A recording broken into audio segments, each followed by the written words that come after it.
Chronique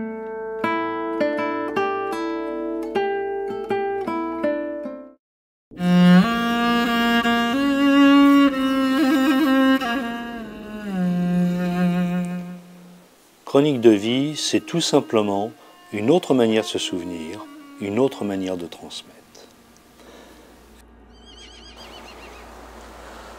Alors je vous invite donc maintenant à découvrir quelques fragments de vie, des chroniques de vie des personnes que vous avez vues précédemment.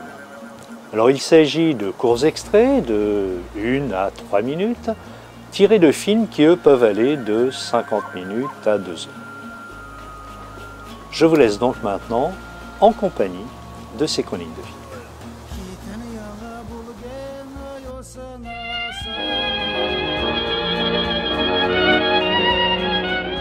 J'ai perdu mon père, j'avais 4 ans.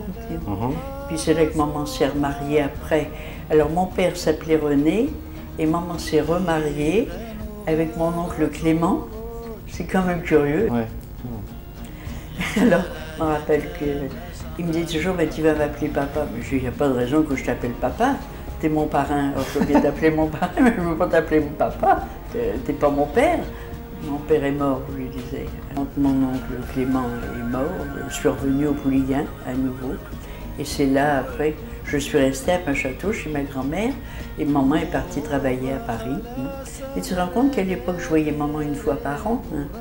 J'ai passé les 2 certificats d'études, le certificat d'école libre et le certificat de l'école publique, oui, c'est ça.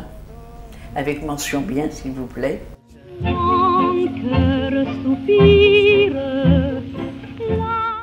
On est parti sur les routes là, au mois de juin. Ouais. On n'a pas été loin. Finalement, c'était une bêtise de partir, mais tout le monde partait. Alors, tu sais, moi, je me faisais du souci parce que alors je disais, on ne va plus avoir de commerçants autour de nous, il faut qu'on fasse comme tout le monde, il faut qu'on parte. Ouais. Et puis on a été jusqu'à Saint-Quaise, ça n'a pas été loin. Et là, on a encore eu la chance d'aller dans une ferme, là où on est resté quelques jours, et puis après tout le monde rentrait, quoi. Tout le monde s'est dit, bon, les Allemands sont là, il n'y avait plus qu'à revenir d'où on était parti.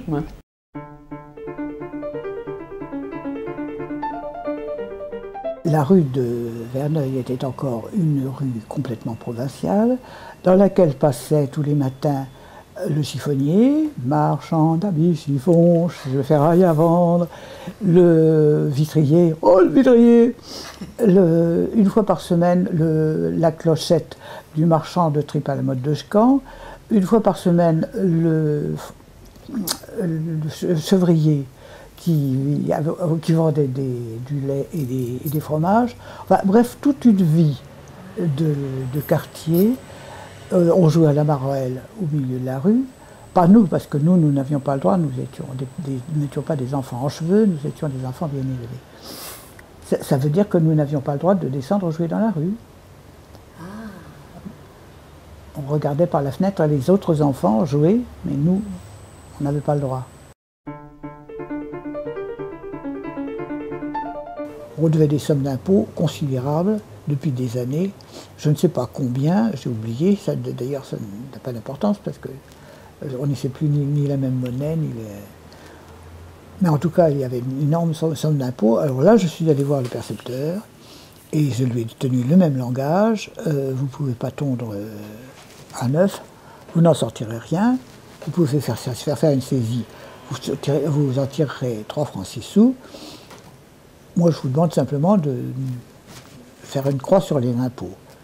Alors, après une conversation un peu longue, j'étais mignonne à l'époque. Il m'a fait comprendre que un ajustement d'impôts se payait d'une nuit. Je trouvais que c'était pas très cher. J'ai donc accepté. Alors il m'a dit ce soir. J'ai dit non, pas ce soir.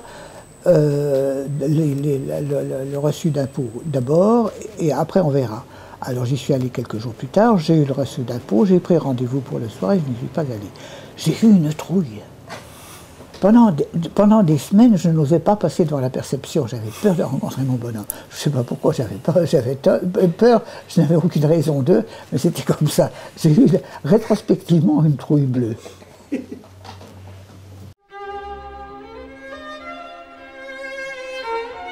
Ça s'est fait tout doucement quand même, hein, parce qu'il y avait la radio, bon, c'était courant. Après, il y a eu le transistor, il y a eu, enfin, toute l'évolution, ça s'est fait normalement. On était obligé de suivre le progrès, si l'on peut dire. On avait acheté un mât télescopique qui montait à, je sais pas, une dizaine de mètres, 10-12 mètres. Alors, j'allais avec mon père, alors le soir, on demandait dans un village, un bistrot, s'il ne voulait pas qu'on fasse une démonstration. Je ne demandais pas mieux. Alors, on arrivait à 7h30, 8h, au moment des informations, quoi. On montait l'antenne, le mât télescopique, on mettait le téléviseur dans le bistrot, et puis...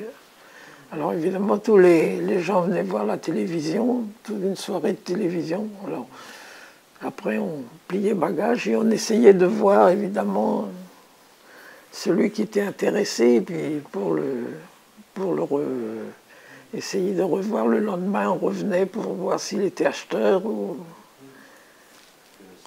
Puis je vous dis, les gens avaient l'habitude de la télé, hein, et on commençait par mettre, avant de se mettre à table, mettre le télé, puis c'était ça. Alors s'il y avait la panne, mais j'ai vu téléphoner, avoir des coups de fil le soir de Noël. Hein.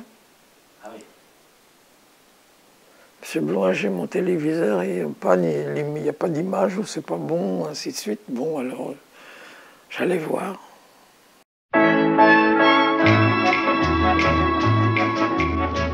Marinella, reste encore dans mes bras. Avec toi je veux jusqu'au jour danser cette rumba d'amour. Vous voyez, quand il fallait faire ce chemin-là en bicyclette pour aller en course à Cézanne, 2 fois par semaine, quelquefois. Quand c'est pas 2 fois par jour.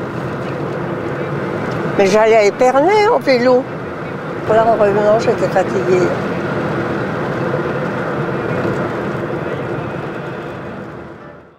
J'ai la rate qui se dilate, j'ai le foie qui est pas droit, j'ai le ventre qui se rentre, j'ai le pilon. Et en plus, je faisais l'infirmière au pays.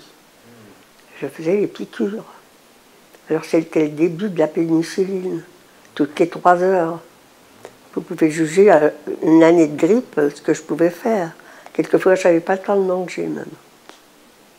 Et ça n'existait pas, les infirmières à domicile à l'époque.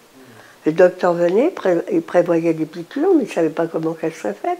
Souvent, c'était les gens eux-mêmes qui les faisaient. Après, quand on a su, je savais les faire. Vous savez, le plus ennuyeux dans tout ça, c'est que les gens n'étaient pas très modernes. Il fallait que je fasse bouillir mes seringues chez moi. J'avais un appareil spécial pour faire bouillir mes seringues. Et j'allais faire les piqûres, parce que quand j'arrivais, il y avait que le feu à l'âtre ou le feu au bois. Alors, le temps que ça bout, vous pouvez voir ce que ça aurait donné. Alors, je préférais faire comme ça. C'était donc la victoire. Alors, on a sonné les cloches dans toutes les églises. Avec 2 ou 3 messieurs sont venus pour tirer la cloche. Moi, j'arrivais derrière. J'ai pris la cloche, mais légère. J'ai remonté avec la cloche, je ne sais plus, 1, 2, 3 mètres, peut-être plus, j'en sais rien. Alors, j'ai bien amusé tout le monde. Hein. Parce que la cloche, elle est très, très lourde. Je ne sais pas combien elle peut peser. Elle s'est marquée là-bas, je regardais. Elle m'a entraînée, là. Ouais, c'était vraiment une belle histoire. C'était déjà la joie de la libération.